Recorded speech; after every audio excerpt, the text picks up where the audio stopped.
പ്രതിപക്ഷത്തിന്റെ ഈ ഒരു രാഷ്ട്രീയ ആരോപണങ്ങൾ ഓപ്പറേഷൻ സിന്ദൂരുമായി ബന്ധപ്പെട്ട് പ്രതിപക്ഷം ഉയർത്തിയ രാഷ്ട്രീയ ആരോപണങ്ങളൊക്കെ തന്നെ രാജ്യത്തിനെതിരെയുള്ള ഒരു നീക്കമായി വ്യാഖ്യാനിക്കാനാണ് പ്രധാനമന്ത്രി ശ്രമിച്ചത് എന്നുകൂടി നമ്മൾ സൂക്ഷ്മമായി പരിശോധിച്ചാൽ കാണാൻ കഴിയും. ഈ പ്രധാനമന്ത്രിയുടെ പ്രസംഗം 6 മണിക്ക് തുടങ്ങുമ്പോൾ പ്രധാനമന്ത്രിയുടെ ആദ്യത്തെ വാക്ക് എന്തായിരുന്നു?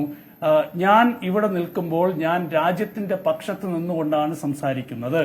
അതേസമയം ചിലർ രാജ്യത്തിനെതിരെ സംസാരിക്കുന്നു. അപ്പോൾ നിങ്ങൾ ചോദ്യം ചോദിച്ചാൽ, നിങ്ങൾ ഒരു സംശയം ചോദിച്ചാൽ, നിങ്ങളൊരു വിശദീകരണം ചോദിച്ചാൽ നിങ്ങൾ രാജ്യത്തിനെതിരെ നിലപാട് പറയുന്നവരാകുന്നു, രാജ്യ താൽപര്യത്തിനെതിരെ നിലപാട് പറയുന്നവരാകുന്നു.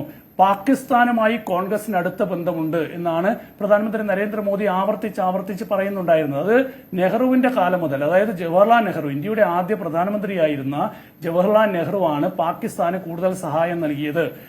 സിന്ധു നദീജല കരാറിലൂടെ ഇന്ത്യയുടെ 80% വെള്ളവും പാകിസ്ഥാന് ജവഹർലാൽ നെഹ്റു വിട്ടുകൊടുത്തു എന്നതാണ് ഈ ഒരു കരാറിലൂടെ ചെയ്തത് എന്ന് പ്രധാനമന്ത്രി ആരോപിക്കുന്നു.